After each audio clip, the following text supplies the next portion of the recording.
Hello everyone, welcome to Tesla classes. मैं हूं वेद प्रकाश विश्वकर्मा और आज आपके लिए लेकर आया हूं बहुत ही इंपॉर्टेंट चैप्टर क्लास 12th के लिए, जिसका नाम है electric charge and field. Okay students, तो ये आपके लिए फर्स्ट चैप्टर होगा और हम लोग बेसिक से स्टार्ट करेंगे इसको और अच्छे से इसके जितने भी कॉन्सेप्ट होंगे वो क्लियर करते जाएंगे। तो स्टूडेंट्स, सबसे पहले हम बात करेंगे electric charge and field. Electric charge क्या होता है और उसमें किस तरह के फील्ड पैटर्न बनेंगे, ये हमको इस चैप्टर में आपको देखना होगा। उसके पहले अगर हम कुछ एग्जांपल्स देखें डेली लाइफ में, तो डेली लाइफ में एग्जांपल के लिए आपको थोड़ा सा ध्यान करना होगा कि जैसे आपके पास रेशम के जो क्लॉथ्स होते हैं, अगर आप उनको पहनते हैं तो एक उतारते समय या पहनते समय उसमें जब फ्रिक्शन डेवलप होता है तो एक क्रैकिंग साउंड सुनाई देता है आपको। ठीक है स्टूडेंट्स, दूसरा एक्सपेरिमेंट आप क्या कर सकते हैं कि एक बैलून लीजिए और बैलून को अपने हेयर पे रब करिए और रब करने के पास उसको दीवार में चिपकाइए तो वो चिपक जाता है, यानी उसके अंदर एक अट्रैक्शन की प्रॉपर्टी आ जाती है। ऐसे ही एंशिएंट टाइम में एक मटेरियल था जिसका नाम था अंबर। अंबर एक मटेरियल जो था वो ग्रीन साइंटिस्ट के फाउंडर जो थे थेल्स, जिनका नाम था 600 BC के टाइम की बात है ये, तो उनको ये मटेरियल मिला और ये मटेरियल जो है वो रेजिन टाइप का था। रेजिन मतलब जैसे गम जैसा कोई सब्सटेंस है उस तरह का।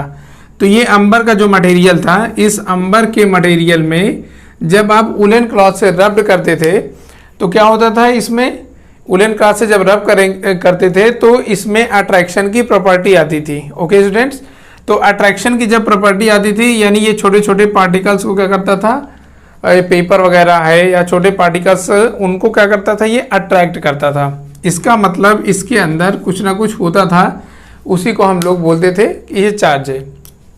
अंबर का जो नाम है उसी को मॉडिफाई करके रखा गया फिर इलेक्ट्रॉन। ये इलेक्ट्रॉन वो नहीं है जिसमें आप सी पढ़ते हैं, ये एंशिएंट टाइम की बात है जिसमें इलेक्ट्रॉन को के से लिया गया था। तो ये जो इलेक्ट्रॉन था इसी के नाम पे रखा गया आपका एक नया नाम, जिसका नाम दिया गया इलेक्ट्रिसिटी। क्या रखा गया स्टूडेंट? इलेक्ट्रिसिटी। और इलेक्ट्रिसिटी को जो डिस्कवर किया था उनके साइंटिस्ट नेम थे, साइंटिस्ट नाम था उनका बेंजामिन फ्रैंकलिन। क्या नाम था उनका? Benjamin Franklin. ये यूएस के एक साइंटिस्ट थे। यूएस के साइंटिस्ट ने क्या किया था कि एक एक्सपेरिमेंट किया था जो बहुत ही फेमस एक्सपेरिमेंट है, जिसको हम लोग काइट एक्सपेरिमेंट में बोलते हैं। क्लास 10th के वीडियो लेक्चर में वो एक्सपेरिमेंट कैसे किया गया था वो हमने आपको बताया है डिटेल से, तो आप लोग वहाँ जाकर के वीडियो देख सकते हो। स्टूडेंट्स, अब हम लोग बात करते हैं व्हाट इज़ इलेक्ट्रिसिटी। जैसा कि अभी डिस्कवर के बारे में बता रहे थे कि इसके जो डिस्कवर किया था वो साइंटिस्ट नेम था उनका बेंजामिन फ्रैंकलिन। तो अगर आपसे कोई क्वेश्चन पूछे व्हाट इज़ इलेक्ट्रिसिटी, इलेक्ट्रिसिटी क्या है, तो आप कई तरीके से इसको बता सकते हैं। बेसिक जो है वो एक electricity is a form of energy, यानी इलेक्ट्रिसिटी क्या है, एक एनर्जी का फॉर्म है। दूसरा तरीका क्या आप बता सकते हैं, electricity is defined as flow of electrons, आप ये भी बता सकते हैं। तीसरा आप ये बता सकते हैं the package of electric charge is known as electricity. जो इलेक्ट्रिक चार्ज का जो पैकेज है, यानी जो कंप्लीट है, पॉजिटिव चार्ज और निगेटिव चार्ज, ये जो कंप्लीट चार्ज है ये कहलाता है आपका इलेक्ट्रिसिटी। अब इलेक्ट्रिसिटी को हम लोग यहाँ पर 2 पार्ट में डिवाइड करते हैं। फर्स्ट पार्ट जिसका है static electricity and second part जिसका है करंट इलेक्ट्रिसिटी। स्टैटिक इलेक्ट्रिसिटी जैसे आपको नाम दिख रहा होगा, स्टैटिक का मतलब होता है नॉट मूव, यानी कि रेस्ट कंडीशन की बात कर रहा है। ठीक है, रेस्ट कंडीशन में क्या होगा, तो रेस्ट कंडीशन में होगा आपका इलेक्ट्रॉन। तो स्टैटिक इलेक्ट्रिसिटी में इलेक्ट्रॉन का मूवमेंट नहीं होता है और जो करंट इलेक्ट्रिसिटी होती है उसमें इलेक्ट्रॉन का मूवमेंट होता है। तो स्टैटिक इलेक्ट्रिसिटी के थ्रू हमको कितने टॉपिक या कितने चैप्टर कवर करने हैं, तो चैप्टर आपका फर्स्ट आता है electric charge and field. First chapter क्या आएगा आपका? Electric charge and field. Second chapter की अगर हम बात करें तो सेकेंड चैप्टर आपका होगा इलेक्ट्रोस्टैटिक पोटेंशियल एंड कैपेसिटेंस। ये आपके 2 चैप्टर कवर किए जाएंगे स्टैटिक इलेक्ट्रिसिटी में। स्टैटिक इलेक्ट्रिसिटी जिसमें चार्ज आपका मूव नहीं करेगा। चार्ज मूव की बात कर लेंगे तो हम लोग डायरेक्ट पहुंचेंगे इलेक्ट्रॉन पे, क्योंकि प्रोटॉन तो ऑलरेडी फिक्स होता है न्यूक्लियस में। फिर हम बात करेंगे करंट इलेक्ट्रिसिटी की।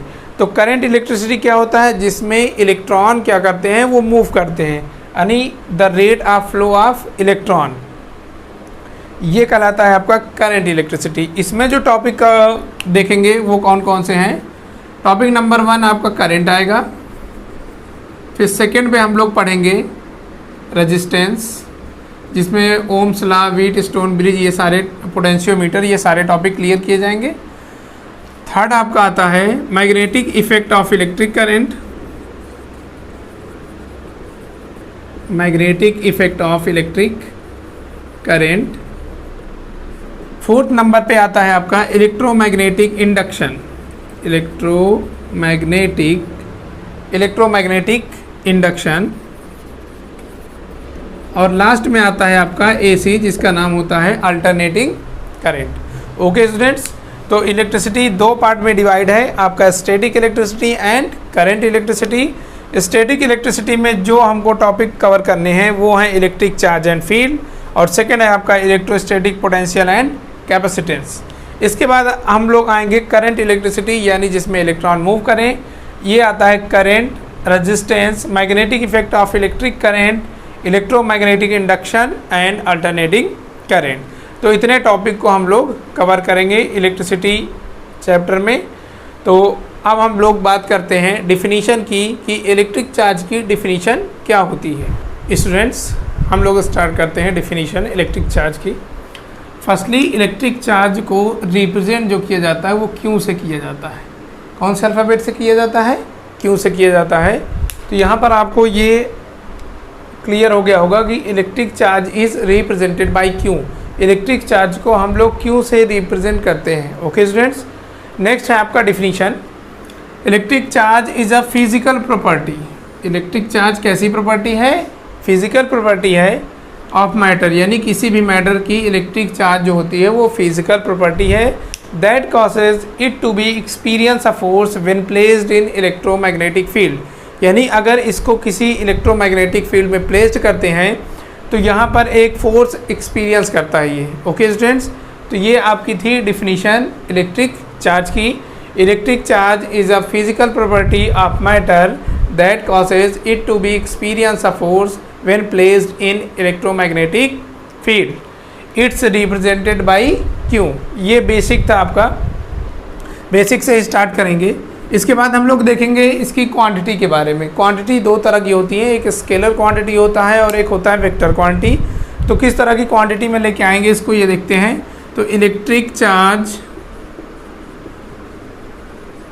Is a scalar quantity.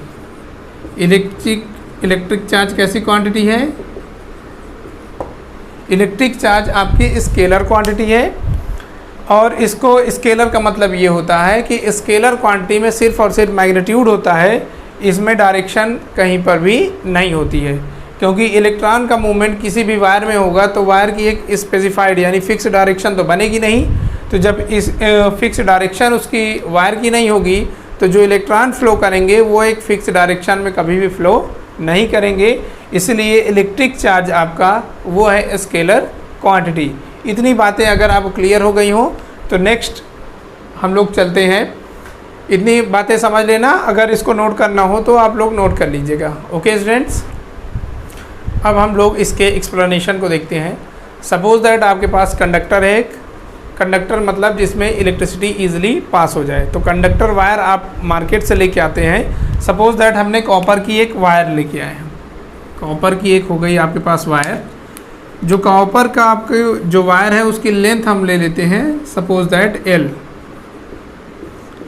और यहाँ पे इसका क्रॉस सेक्शन का मतलब जिस पार्ट से करंट जो होती है वो पास होती है, यानी ऐसे ये जो सर्कुलर टाइप का बना हुआ है, ठीक है, मार्कर में इसी तरह का ये मुंह होता है, इसको बोलते हैं हम लोग क्रॉस सेक्शन, जिसको हम कैपिटल लेटर से भी रिप्रेजेंट करते हैं और स्मॉल लेटर से भी रिप्रेजेंट करते हैं।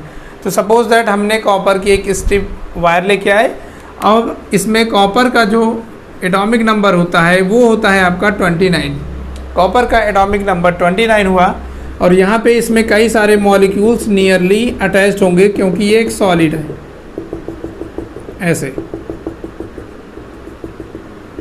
जब इसमें कई सारे मॉलिक्यूल्स नियरली अटैच्ड होंगे तो किसी एक पर्टिकुलर मॉलिक्यूल्स की अगर बात करें हम, किसी एक मॉलिक्यूल्स की, तो उसमें अगर हम देखें यहाँ पर इसका एटॉमिक नंबर 29 है, तो यहाँ पर इसका भी, ये जो कॉपर स्ट्रिप में एक मॉलिक्यूल्स है, इसका भी एटॉमिक नंबर आपका 29 ही होगा। इसमें अगर हम निकालें नंबर ऑफ़ इलेक्ट्रॉन्स अगर निकालें तो number of electrons is equal to 29। क्यों? क्योंकि क्लास 9 में आपने पढ़ा है number of electrons is equal to number of proton is equal to atomic number.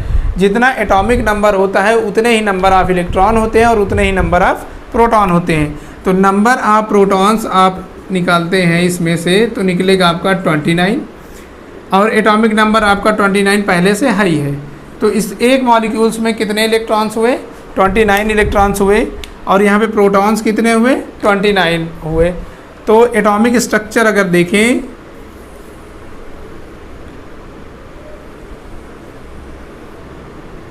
ये आपका इलेक्ट्रॉन जो होता है वो आउटर ऑर्बिट में रोटेट करता है और जो न्यूक्लियस होता है इसमें रहते हैं आपके न्यूट्रॉन एंड प्रोटॉन।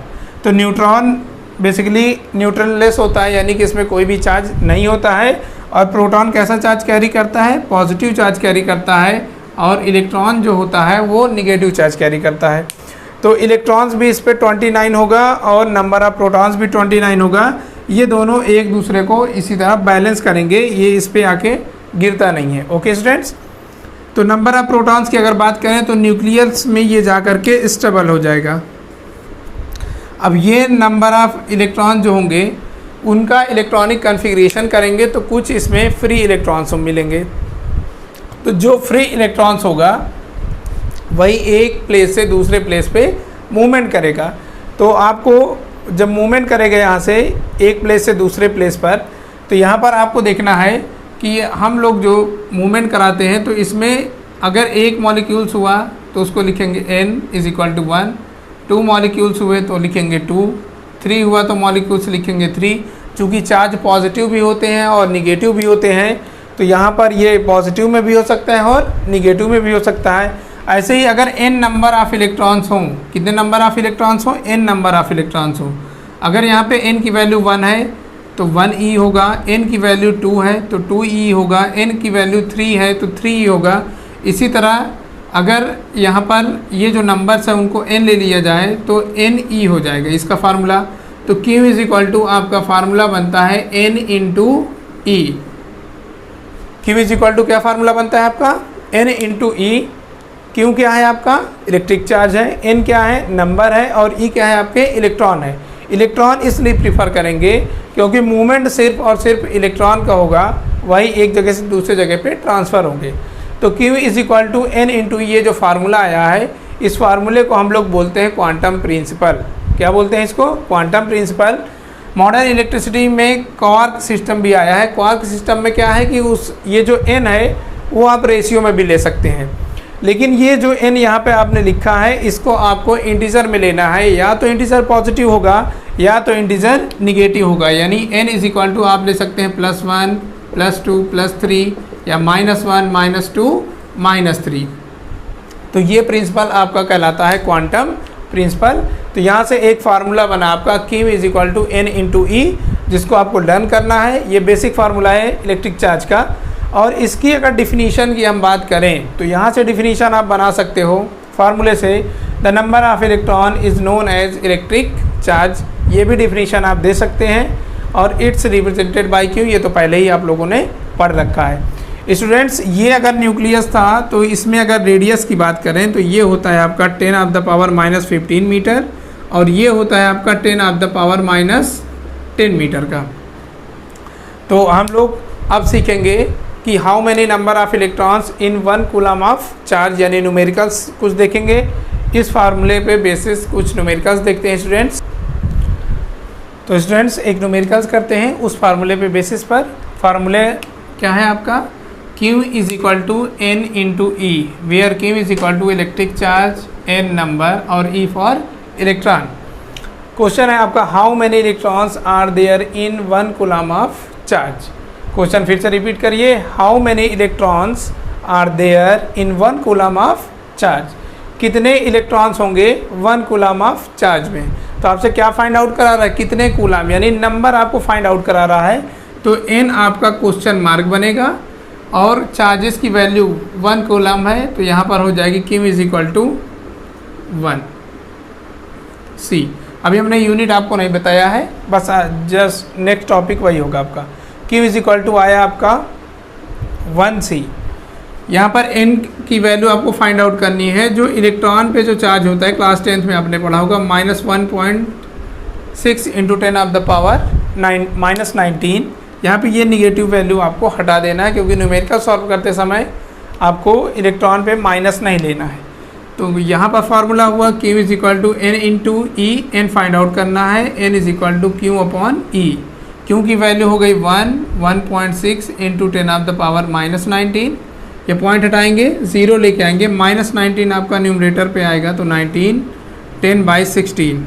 आपका आंसर अगर डिवीज़न करेंगे तो 0.625 into 10 of the power 19 students आएगा। और इसको अगर स्टैंडर्ड लिखेंगे तो 6.25 इंटू 10 ऑफ द पावर 18 आएगा। तो 1 कूलम ऑफ चार्ज में कितने इलेक्ट्रॉन्स होंगे, 6.25 इंटू 10 ऑफ द पावर 80। अगर इसी क्वेश्चन में आपसे 2 कूलम ऑफ चार्ज पूछेगा तो आप डायरेक्ट यहाँ पर 2 का मल्टीप्लिकेशन कर दीजिएगा, 3 पूछेगा 3 का मल्टीप्लिकेशन करेंगे, 4 पूछेगा 4 का मल्टीप्लिकेशन करेंगे। अगर ऐसे नहीं कर सकते हैं आप तो ऐसे भी कर सकते हैं, या तो आप डायरेक्ट कर लीजिए या इस मेथड के थ्रू कर लीजिए, सारे क्वेश्चन आपके सॉल्व हो जाएंगे। लेकिन 1 कूलम के लिए आपको यही करना पड़ेगा। अगर 1 आपको याद है तो 2, 3, 4, 5 ये सारे आप सॉल्व कर लेंगे। अब बात करते हैं इलेक्ट्रिक चार्ज की यूनिट के बारे में। इसके बाद फिर टॉपिक आएगा टाइप्स ऑफ इलेक्ट्रिक चार्जेस, और इसके बाद हम लोग इलेक्ट्रिक चार्जेस कितने टाइप्स के होते हैं इसको भी आज ही कवर करेंगे।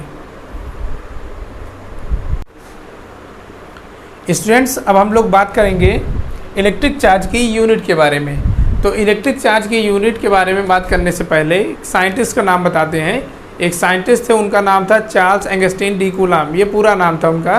तो इनका जो लास्ट नेम है कूलम, वो आपको ध्यान रखना है।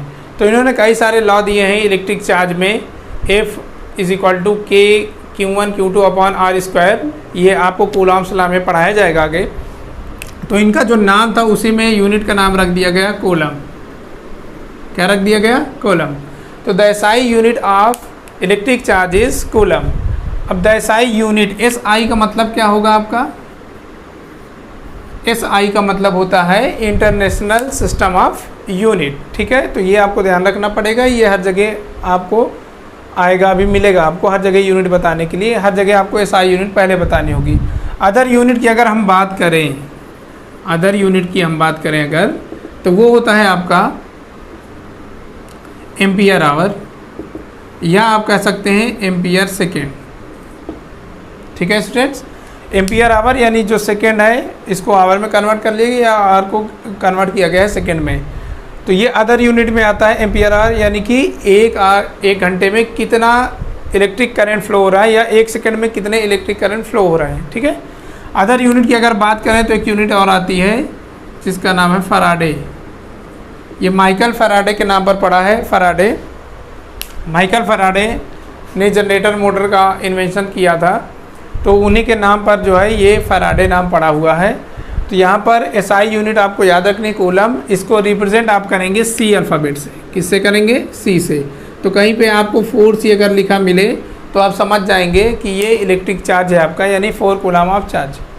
फिर अदर यूनिट की बात करें तो एम्पियर आवर या एम्पियर सेकेंड है, और नेक्स्ट आपका है एक यूनिट और है जिसका नाम है फराडे। ओके स्टूडेंट्स, तो नेक्स्ट टॉपिक अब हम लोग कवर करेंगे टाइप्स ऑफ इलेक्ट्रिक चार्ज, जिसमें एंशिएंट से लेकर के मॉडर्न में क्या हो रहा है, टाइप्स ऑफ इलेक्ट्रिसिटी में मॉडर्न टाइम में क्या उनके नाम है। यानी मॉडर्न टाइम में आप लोग जानते ही हैं उनके 2 नाम हैं, एक का नाम है इलेक्ट्रॉन, एक का नाम है प्रोटॉन।